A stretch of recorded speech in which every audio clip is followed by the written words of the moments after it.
그동안 여러 주 동안 우리 가정 모임에서 믿음에 대한 증거를 이어오고 있습니다. 오늘은 그 믿음의 증거 내용에 대해서 오늘 일단락 짓는 마지막 시간을 갖고자 하는데, 오늘 저희들이 함께 나눌 말씀은 에베소서 2장 8절입니다. 에베소서 2장 8절에는 너희가 그 은혜를 인하여 믿음으로 말미암아 구원을 얻었나니 이것은 너희에게서 난 것이 아니요 하나님의 선물이라, 이렇게 말씀하고 있어요. 우리는 하나님으로부터 믿음이라는 선물을 받았고, 그 선물 받은 믿음으로 인해서 우리는 구원을 얻게 되었다라는 것을 이렇게 사도는 말씀하고 있어요. 자, 그래서 오늘은 믿음을 선물로 받게 되면 그 믿음에 의해서 하나님과의 어떤 새로운 관계가 설정되어지고, 그 믿음이 우리를 새로운 삶으로 이끌게 된다라는 이런 주제로 이제 말씀을 드려보려고 하는데, 자, 우리가 받은 그 선물을 우리가 잘 간직하고 있는지 없는지는 우리가 앞에서 나누었던 고린도후서 13장 5절에 너희가 믿음 안에 거하는가 스스로 자기를 시험해봐라 그러죠.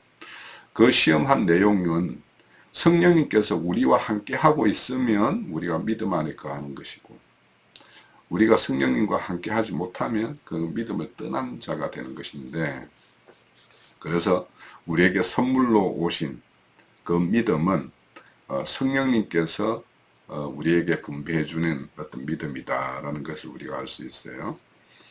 자, 우리 그 복음서에 보면은 자녀들에게 가장 좋은 것을 주지 않겠느냐, 그것은 성령을 두고 이르는 말이다, 이렇게 말씀이 나와요.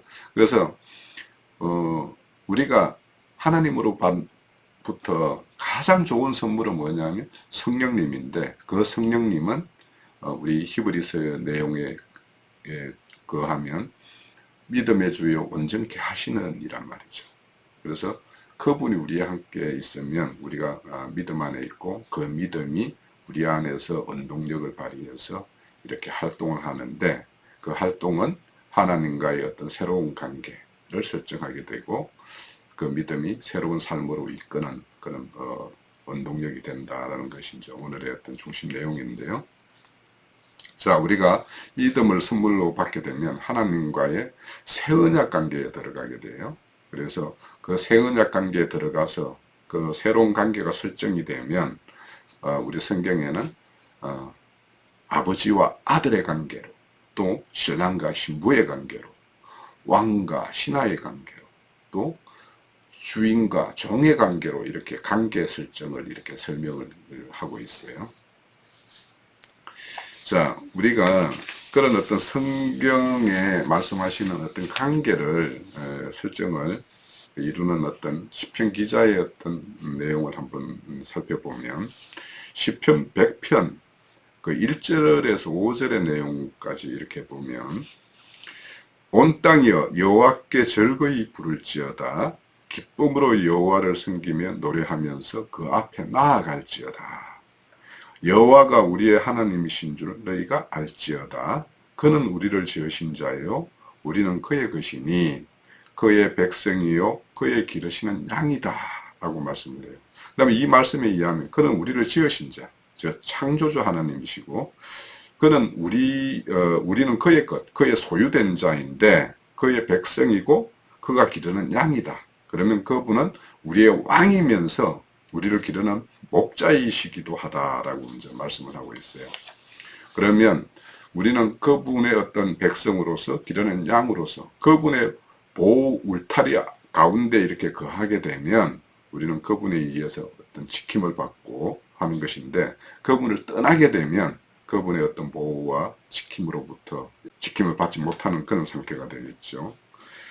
자, 그래서 우리가 이렇게 하나님과 우리의 관계를, 우리가 그분은 우리의 창조주이시요 우리의 왕이시요 그의 우리의 목자라는 이런 관계 설정은 성령님이 오셔서 우리에게 믿음을 이렇게 분배해 주심으로 인해서 우리는 그분을 왕으로 믿고, 그분을 우리의 목자로 믿고, 또 우리를 지으신 창조주로 믿는 것이, 이 그분 성령님이 우리에게 분배해 주신 믿음이 아니면 주라고 부를 수도 없다라고 하는 말씀처럼, 이런 어떤 관계 설정은 믿음이 우리에게 분배되어 줌으로 인해서 가능한 것이다라는 거예요.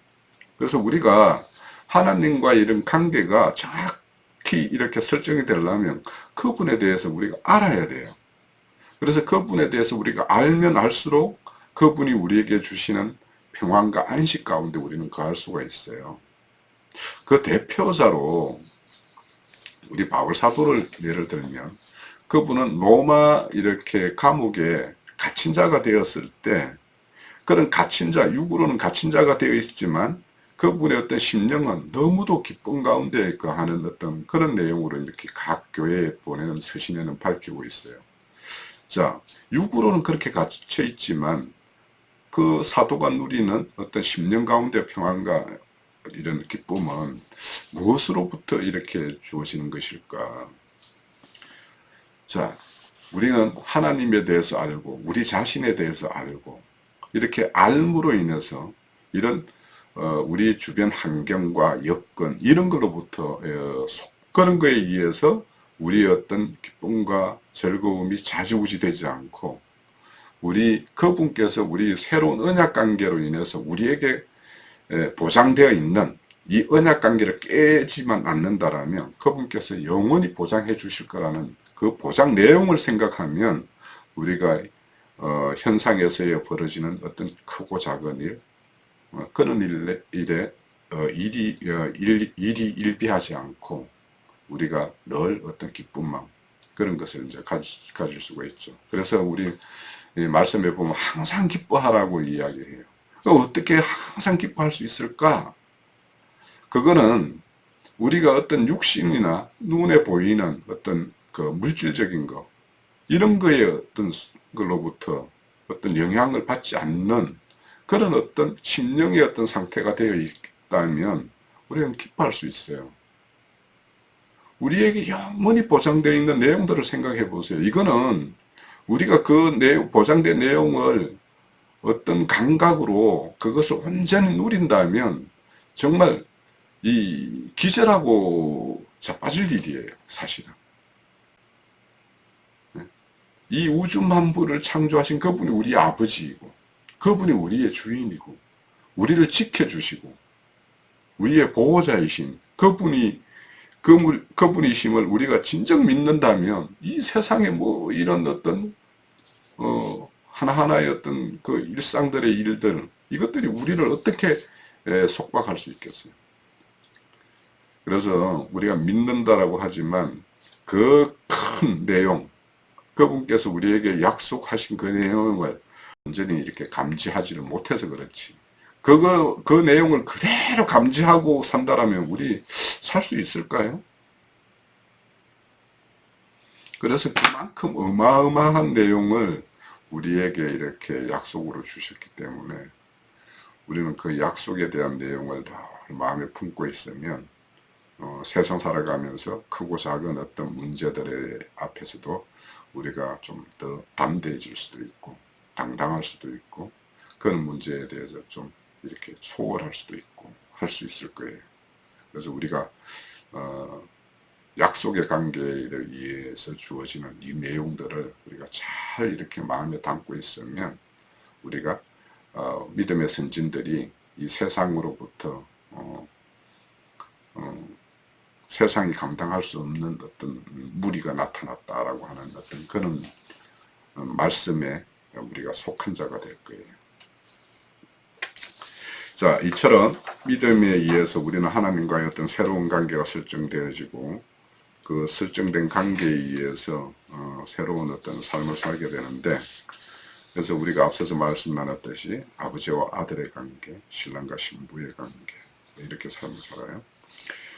그래서 우리가 믿음으로 산다라는 말은 우리가 아들의 삶, 즉 아들로서 아버지와 아들 관계라면 아버지의 가문을 세우는 그런 삶을 이렇게 살게 될 것이고 만약에 신랑과 신부의 관계에서 신부의 어떤 삶이라는 것은 신랑에 대해서 온전히 정절을 지키는 그런 순전한 삶을 살게 될 것이고 그분을 왕으로 알고 우리 스스로가 그에 속한 신하라면 우리가 목숨을 걸고 이렇게 왕에게 충성하는 충성자로의 어떤 삶을 살게 될 것이고 그분이 우리의 주인이고 우리는 그의 소유된 종이라면 우리의 모든 일상은 그분의 어떤 절대 순종하는 삶을 살게 될 거예요.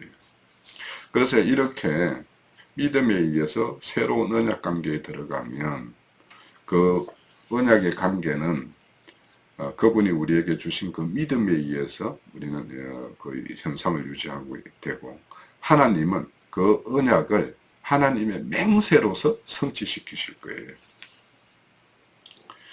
자, 그렇게 믿음은 우리에게 그런 어떤 변화를 가져와요. 자, 그런데 우리가 믿음 가운데서 정확한 언약 관계를 정상적으로 유지하는지 비정상적으로 유지하는지는, 우리가 온전한 어떤 정상관계에 있게 되면 우리 안에서 하나님을 향하여 간구함이 일어나게 되고, 또 그 간구함에 따라서 우리가 몸을 들여서 그분의 의를 드러내는 어떤 그런 삶을 살게 될 거예요. 그래서 이런 어떤 간구와 우리가 몸을 들이는 어떤 일들이, 누가 그것이 주체가 되어서 그런 일을 행하느냐, 이것이 내 스스로 하느냐, 아니면 내 안에 성령님께서 감화 감동으로 인해서 이렇게 일어나는 일이냐에 따라서 우리가 하나님과의 언약 관계가 정상적인 관계에 있는지 아니면 비정상적인 관계에 있는지를 판단할 수 있을 거예요. 그래서 우리가 정상적인 관계에 있다면 우리의 모든 일거수일투족은 우리 안에 거하시는 그 성령님의 일하심으로, 그분의 어떤 감동 주심으로 인해서 이렇게 되어지는 그런 일이 될 것이다 라는 것을 우리가 알 수 있죠. 자, 우리가 이제 아버지와 아들의 관계의 그 모본 샘플은 누구시냐 하면 예수님이에요. 예수님이 이 땅에 오셔서 사신 삶은 아버지와 아들 관계에서 아들의 삶을 이렇게 살고 가셨어요. 자, 그래서 믿음으로 새로운 언약 관계에 있는 자의 대표적인 삶은 아들의 삶이라고 할 수 있어요. 그래서 믿음으로 사는 아들의 삶은 아버지의 뜻을 이루는 일에 자신의 모든 것을 이렇게 전력을 쏟는 것이 아들의 삶이에요. 그래서 이 히브리어로 아들이라는 뜻을 이렇게 그 어원을 이렇게 추적해 보면 아들은 보냄을 받은 자라는 뜻이에요. 그런 뜻을 가지고 있어요. 그러면 아들은 보내신 자가 누구냐? 아버지란 말이에요. 그 아버지, 보내신 자의 어떤 뜻을 이루어 주는 것이 아들의 정확한 이치고 아들의 삶의 방식이 되어야 되는 것이 그 아들이라는, 아버지와 아들 관계에서 규정되는 어떤 아들의 이치예요. 그래서 예수님이 이 땅에서 삶은 만인에게 믿음을 주기 위한 삶이었고, 왜냐? 그 믿음에 의해서 우리를 아버지 앞으로 이렇게 중재하는 중재자의 삶을 산 것이 아들로 오신 예수님의 삶이었거든요. 그래서 그 아버지 하나님과 우리 사이의 어떤 중재의 매개체는 뭐냐 하면 그분이 우리에게 분배해 주신 믿음이에요. 믿음이 그분에게 하나님과의 합형을 이루고 새로운 관계를 설정하게 만드는 것이 되거든요. 그래서 예수님은 이 땅에 오셔서 사신 삶은 만인에게 믿음을 주기 위한 삶이다. 그의 이 땅에서 삶의 이유와 목적을 알면, 그의 삶과 마침의 내용을 알게 되면 그분이 이 땅에 오셔서 하셨던 모든 일들에 대해서 우리는 믿을 수밖에 없어요. 그래서 우리가 하나님에 대해서 아는 것이 얼마나 중요하냐, 이거는 단순히 어떤 지식 차원의 문제가 아니고 알므로 인해서 우리는 그분을 신뢰할 수밖에 없는 그런 새로운 어떤 믿음의 언약 관계로 들어갈 수 있기 때문에, 그래서 우리가 아는 것이 좋아요. 아는 것이 중요한 거예요. 그래서 우리 말씀에 보면 하나님과 그 보내신 아들에 대해서 아는 것이 영생이라고 그랬어요. 이 영생의 생명을 얻는 것은 믿음에 의한 것인데, 그분에 대해서 아버지와 아들에 대해서 알면 알수록 우리는 믿을 수밖에 없어요. 그래서 우리가 아는 것에 대해서 이렇게 열심을 내야 되는 거예요. 아는 만큼 믿기 때문에요. 그래서 아버지와 아들에 대해서 이제 알게 되면 주님의 어떤 삶을 이끌었던 그 믿음이 우리에게 이렇게 주어져요. 그 믿음의 삶은 아들의 삶이라고 그랬는데, 아들의 삶은 아버지에 속하여 아버지의 것으로 아버지를 이해하여 사는 것이 돼요. 그래서 아들의 일은 우리들을 하나님 아버지 이름 안으로 이렇게 속하도록 하는 거예요. 그래서 성경에서는 새 이름을 준다. 내 이름으로 구하는 것. 그러면 내 이름으로 구한다라는 것은 예수님의 속한 자로서 구한다라는 뜻이에요. 그러면 예수님 안에 속한 자라면 그 구하는 내용은 예수님이 꼭 주고자 하는 내용들로 딱 이렇게 채워질 거예요. 그러니까 예수님에게 온전히 속하지 않은 자이면 세상적인 것들, 어떤 물질적인 것들, 막 이런 것들을 구할 것인데, 진정 예수님 이름에 속한 자라면 그가 꼭 구할 것들은 하늘의 신령한 복들을 이렇게 구하는 거예요. 이 땅의 복이 아닌 하늘의 복을 구하게 될 거예요. 그래서 그 복은 하나님께서 몬줘서 안달되는 거예요, 오히려. 그런데 그것을 이렇게 구한다라면 어찌 주지 않겠어요? 그런데 우리의 기도의 응답의 있고 없고는 그 하나님에게 온전히 속한 자로서 구하느냐 아니냐, 거기에 달린 거예요. 그에 속하여 구하는 내용과 그에 속하지 않은 자들이 구하는 내용이 완전히 다른 거예요, 이거는. 그래서 내 이름으로 구한다라고 이렇게 구하는 것, 이런 것을 말씀할 때는 그에 온전히 속한 자라면 당연히 이런 것을 구할 것이지 라고 하나님은 미리 이렇게 알고 계시는 거예요.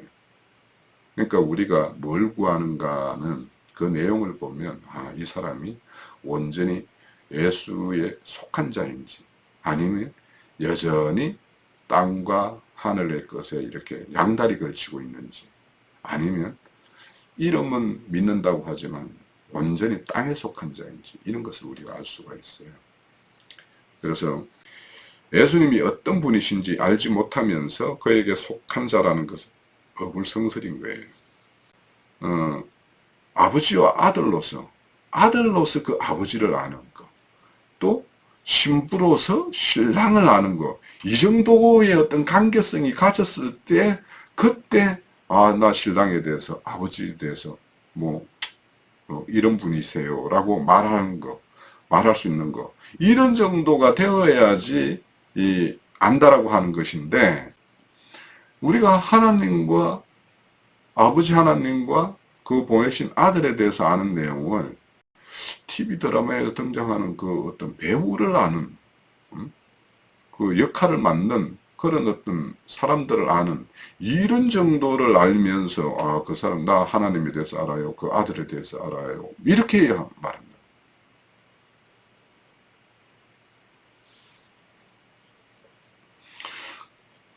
왜 우리 오늘날도 이렇게, 물론 이제 이거는 좀 지나친 비약일 수도 있습니다만, 그 연예인들의 팬카페에서 그 연예인들을 이렇게 막 따르고 그 팬으로서 아는 사람들, 그 배우나 가수나 그 연예인들에 대해서 많은 정보를 가지고 알아요.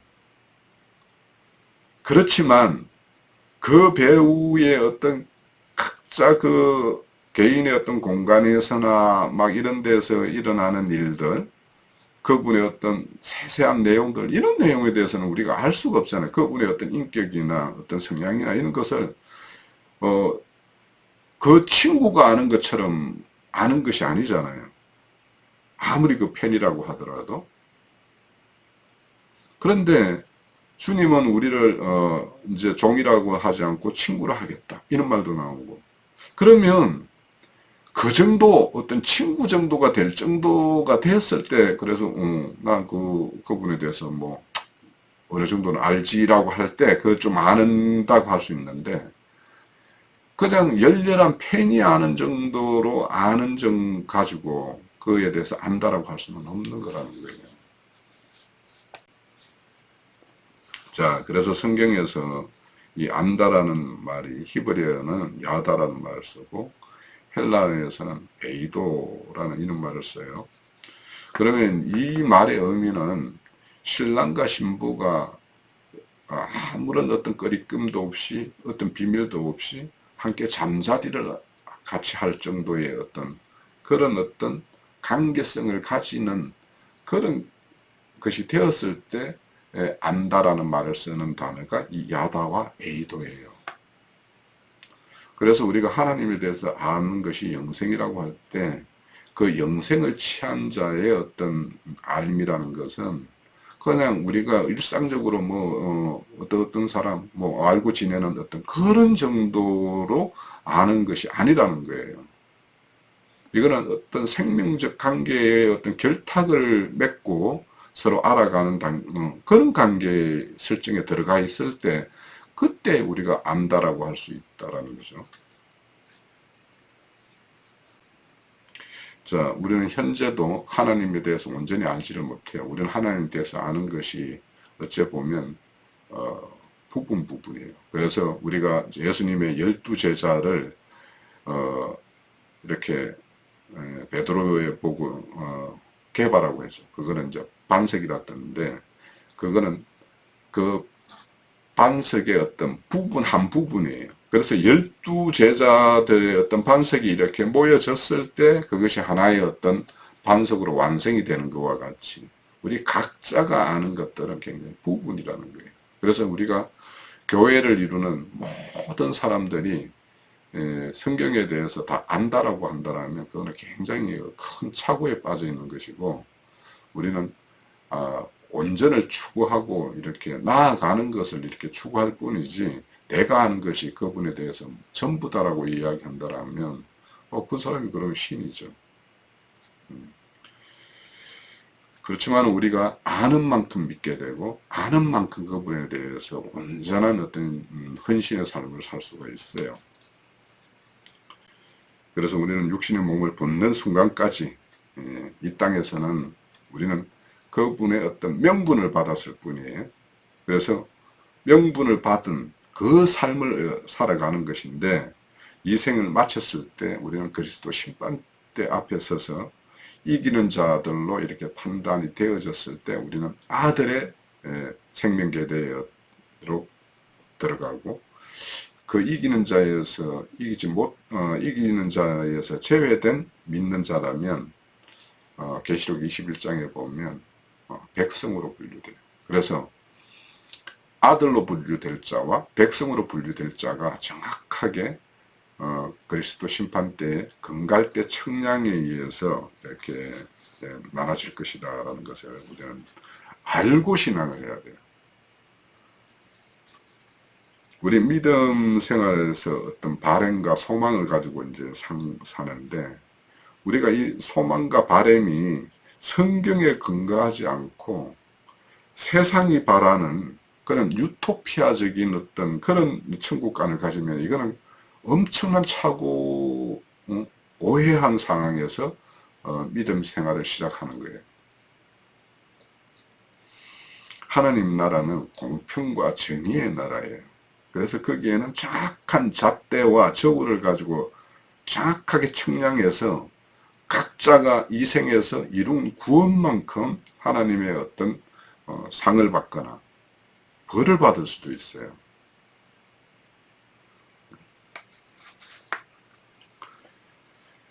그래서 이 땅에서의 어떤 공평무사한 것을 보기가 어렵기 때문에 천국은 마냥 거기에는 평등과 평화 이런 걸로만 이렇게 안다라면 성경에서 제시하는 어떤 천국과는 너무도 다른 거예요.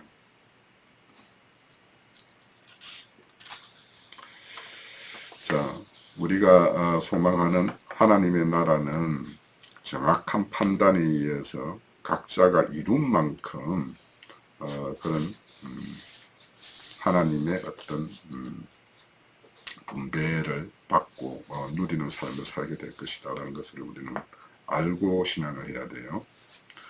왜냐하면 세상에는 불법한 판결에 의해서 차등과 불평등이 이렇게 존재하지만 우리 신앙세계의 어떤 결말은 그리스도 심판 때는 착한 어떤 잣대, 거기에는 조금도 불의적인 어떤 요소가 없는 그런 심판에 의해서 이루어지는 세계이기 때문에 우리는 사도들처럼 자기 생명을 들여서 하나님의 뜻을 이루는 그 자들의 어떤 헌신과 오늘날 이 평안한 가운데서 우리의 어떤 신앙생활을 하는 우리의 어떤 신앙 결과는 이것이 같다라면 하나님 나라는 그게 어떤 공평의 나라이겠습니까?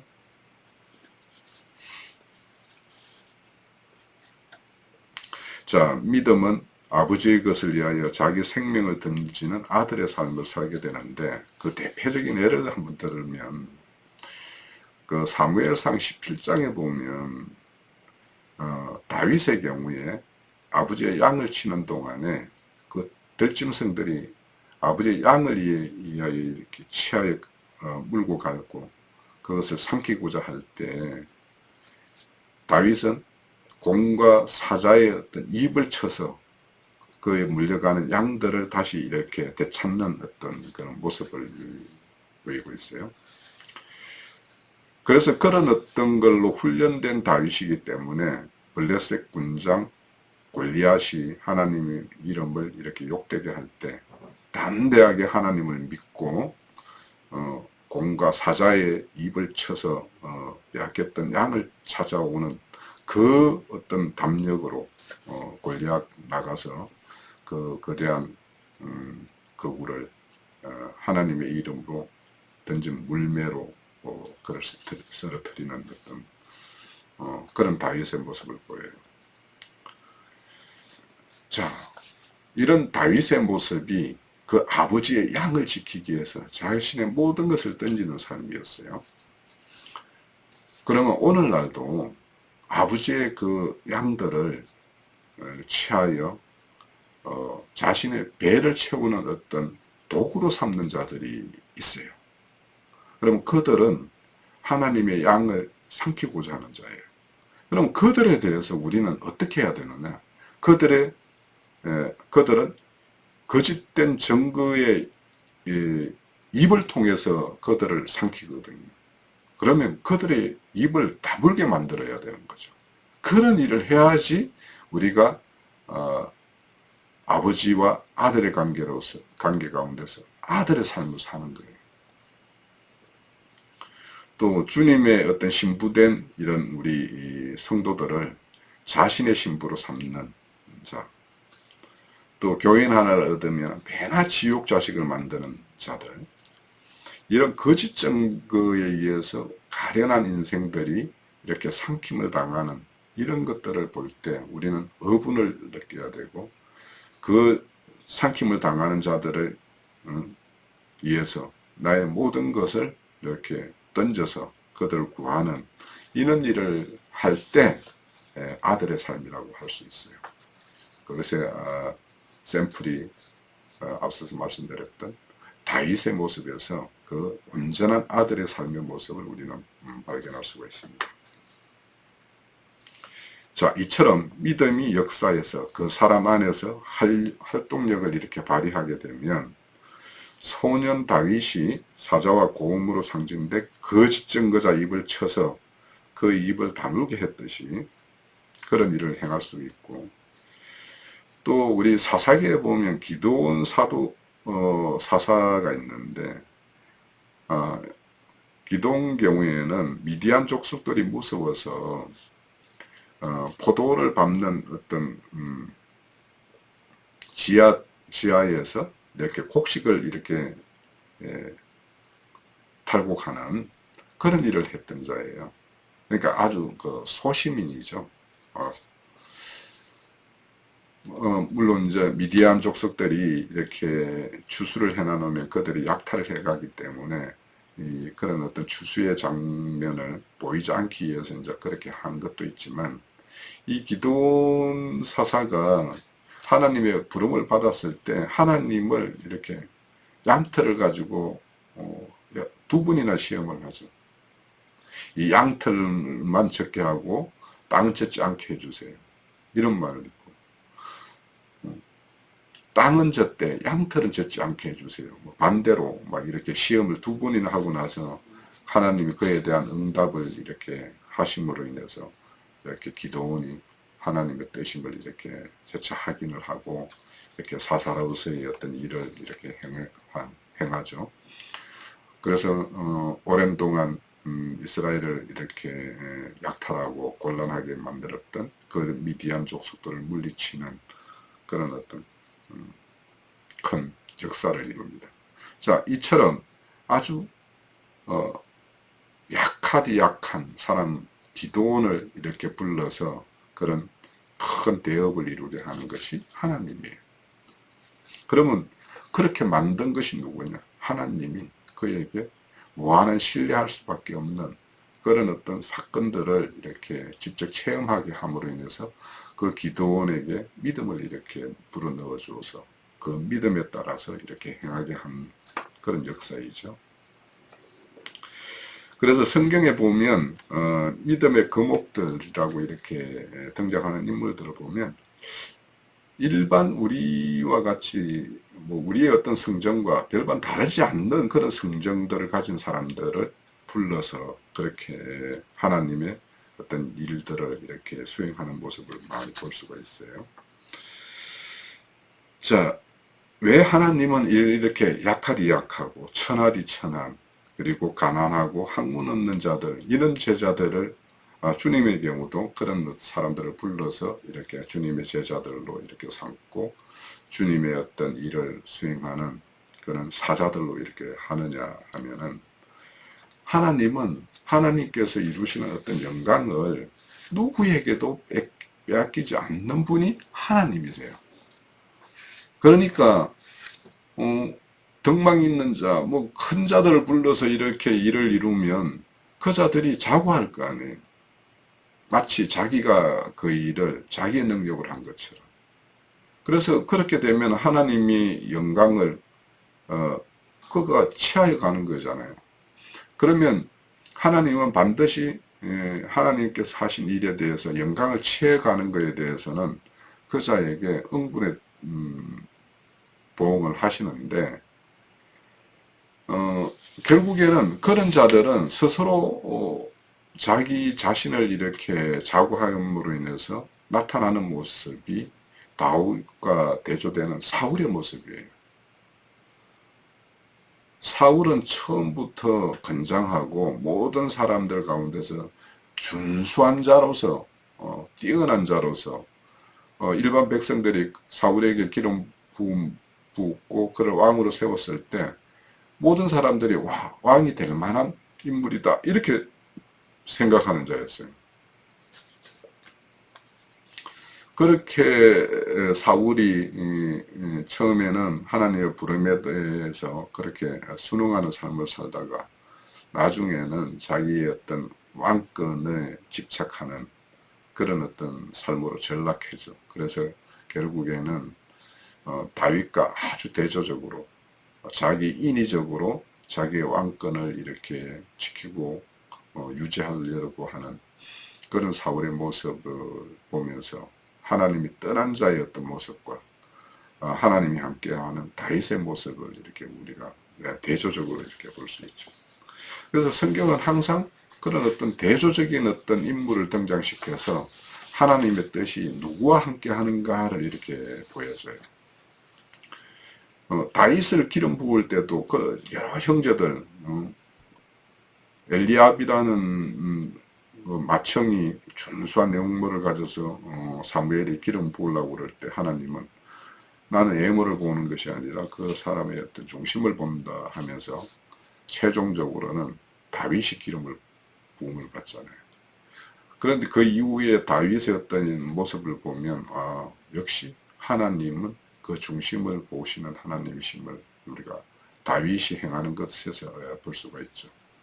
물론 다윗의 어떤 전 인생을 보면 여러 가지 어떤 실패 사례, 뭐 성공 사례들이 있어요. 그러면 이제 실패 사례가 있었을 때 그때 다윗은 하나님의 뜻을 전하는 선지자들을 통해서 하나님의 뜻을 이렇게 전달받았을 때 다윗은 바로 그 하나님 뜻 앞에 자신을 딱 굴복시켜서 이렇게 새롭게 출발하는 어떤 다윗의 모습을 볼 수가 있어요. 그런 것을 보면 다윗이 하나님 마음에 합한 자라고 하는 이유는 우리 일반 일상의 어떤 사람들도 얼마든지 세상 살면서 크고 작은 일에 대해서 우리가 하나님의 뜻과 반하는 것으로 이렇게 나아갈 수가 있어요. 근데 그것이 하나님의 뜻에 반하는 것이다라는 것으로 이렇게 적시가 되었을 때 그 이후에 어떻게 대응하느냐에 따라서 그 사람의 어떤 새로운 어떤 믿음의 발판 위에 더욱 굳건한 어떤 터전 위에 그가 이렇게 서고 건축되는 것을 우리가 볼 수가 있어요. 자, 이처럼 믿음은 하나님에 대한 어떤 새로운 관계 설정을 가지게 되죠. 그 새로운 설정에 따라서 새로운 관계 속에서 우리는 새로운 삶을 이렇게 살게 돼요. 이렇게 아버지와 아들 관계로 대표되는 모습에서 아들의 삶을 살게 되죠. 그 아들의 삶은 아버지의 뜻을 온전히 이루는 그런 삶을 살게 돼요. 그리고 이제 대표적으로 이제 우리에게 믿음이 주어지면 이 믿음이 세상을 이기게 해요. 세상은 자수성가한 사람들을 칭송을 합니다. 그래서 세상은 고난과 환난이 이렇게 찾아오면 그것을 피할 방법과 방책을 이렇게 내놓는 자가 능력자예요.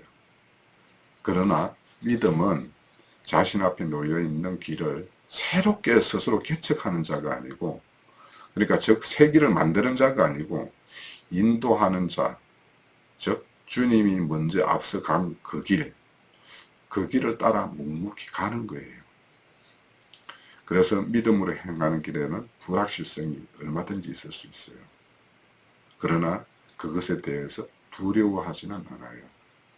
그것을 이길 수 있는 것이, 두려움을 이길 수 있는 것이 믿음이기 때문이에요.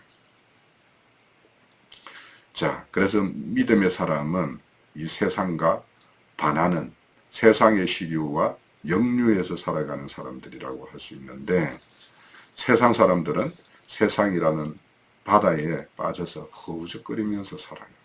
왜 그 허우적거리는 삶이냐? 우리가 앞서서 말씀해 봤듯이 하나님은 우리를 지었어요. 모든 것을 창조하셨어요. 그러면 지은 지음의 목적이 있고, 이 지음받은 이 세계를 운영하는 우주 경영의 어떤 목적이 있단 말이죠. 그런데 이런 거에 대해서 무지하면 그냥 세상에 빠져서 그냥 허우적거리는 삶을 살다가 그 생을 마치게 돼요. 그리고 세상 사람들은 저마다 욕망과 소원과 바램이라는 것으로 이렇게 사로잡혀 있는데, 그것은 세상 바다에 헤엄치는 물고기와 다를 바 없는 삶을 살고 있어요. 그들의 욕망과 소원과 바램이라는 것은 다 이 땅에 유한한 것들밖에 없기 때문에 저 영원한 새함이 없고 다함이 없는 그 영원한 것들과는 상관없는 것이 그들의 어떤 소망이요 바램이기 때문에 그런 것을 붙잡고 그냥 그 허망한 이 생의 삶을 마감을 한다. 그러나 이 세상이 감당하지 못할 믿음의 군사들이 등장했어요. 그 사람들은 이 현상계, 즉 물질계에 소홀된 어떤 세계를 사는 그 삶을 추구하는 어떤 무리인데, 그런데 이 무리들은 세상 사람들이 비웃거나 조롱하거나 손가락질을 할 수도 있는 그런 삶이에요. 예수님이 이 땅에 왔을 때 바로 이 세상으로부터, 그 유대라는 세상으로부터 고난과 환난을 당하면서 기꺼이 그것을 감당하는 삶을 살았어요. 그것이 아들의 삶이었어요. 그분은 이 땅에서의 어떤 유한한 어떤 이런 거에는 한 톨의 착오도 없이 그런 거에 대한 어떤 마음을 두지 않고 영원히 아버지께서 이 땅에 보내심을 받을 때 그 약속했던 것 모든 통치권과 심판권을 다 가지는 그 영광을 위해서 이 땅에서의 삶을 살다 가셨어요. 그렇다면 우리도 그에 속한 아들들이에요. 그러면 우리는 그 아들들로서 우리의 어떤 소원 목적은 하늘에 간직된 그 기업을 받는 그 신앙을 해야 되는 거예요. 이 땅에서의 어떤 것들을 구하는 자들은 그것은 하나님의 이름에 속한 자로서의 삶, 그런 삶이 아니기 때문에 이 땅에 유한한 것들을 구하게 돼요. 이 땅에서 통용되는 것을 구할 수 있어요. 그런데 그것이 무엇을 위해서 구하느냐라는 거예요. 그 무엇이라는 것은 영원한 하늘에 속한 것들에 관계되는 것이었을 때 그거는 땅의 것이 아닌 하늘의 것을 구하는 것이 되므로 우리가 뭔가 필요를 구하는데 그 필요가 이 땅에서의 유한한 어떤 그것을 위해서 구한다라면 그것은 하늘에 속한 것이 아니고, 그러나 그것을 구하는 것이 무한한 영원한 것과 관계되는 일을 위해서 구한다라면 그것은 하늘의 것을 구하는 것이 되는 거예요. 그래서 우리가 하나님에게 필요를 구할 수 있어요. 그것이 우리 교회를 위해서, 우리 지체들을 위해 어떤 그 안정을 위해서 뭔가 필요한 것들, 이런 것들을 구한다라면 그거는 하나님께서 기뻐 받으시는 향기예요. 분향이에요. 기도예요. 자, 이런 세상이 감당하지 못하는 이 무리들은 육신의 생명은 잠시 잠깐이지만 우리는 영원한 영의 몸을 입고 나타나는 이런 것들을 사모하는 삶이에요. 그래서 우리 복음서에 보면 육의 몸을 죽일 수 있지만 영혼을 어찌할 수 있는 그런 자들을 두려워하지 말으라고 했어요. 그래서 그런 자들을 두려워하지 않는 이 무리들이 나타났다는 거예요. 그러면 우리는 이 무리 속에 속할 것인가? 그 속하여 살고 있는가? 그래서 세상은 이런 자를 못 받고 이런 자는 세상을 서로 못 박아서 서로 세상으로부터 죽은 자가 되어 이런 무리.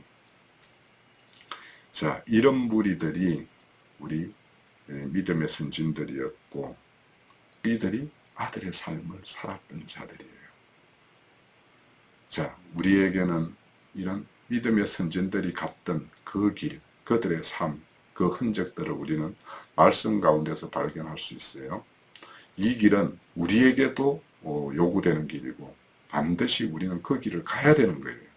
그래서 신앙한다라고 하는 것은 이거는 목숨을 걸고 하는 것이 신앙생활이지 그냥 뭐 정신운동과 같이 뭔가 이 일상의 어떤 삶에서 어떤 잠시 탈피하는 정도의 어떤 그런 어떤 신앙이라면 이거는 성경에서 말하는 믿음과는 아무 상관없는 그런 것이니까 우리는 처절한 그런 어떤 싸움의 현장에 나가는 전투 군사로서의 어떤 삶을 우리는 믿음의 어떤 군사로서의 어떤 삶을 우리는 살아야지 믿음으로 산다. 믿음 가운데 있다. 라는 어떤 증거가 될 거예요. 그래서 우리 삶을 우리 스스로 늘 점검하면서 정말 성경에서 말하는 믿음의 용사, 믿음의 군대로서의 어떤 삶을 사는가 우리 스스로 점검하고 우리는 그런 군대의 일원으로서 살아가는 것이 되었을 때 이것이 아버지와 아들 관계에서 아들의 삶을 사는 것이다 라고 결론 짓고 오늘 믿음에 대한 모든 증거를 마치고자 합니다.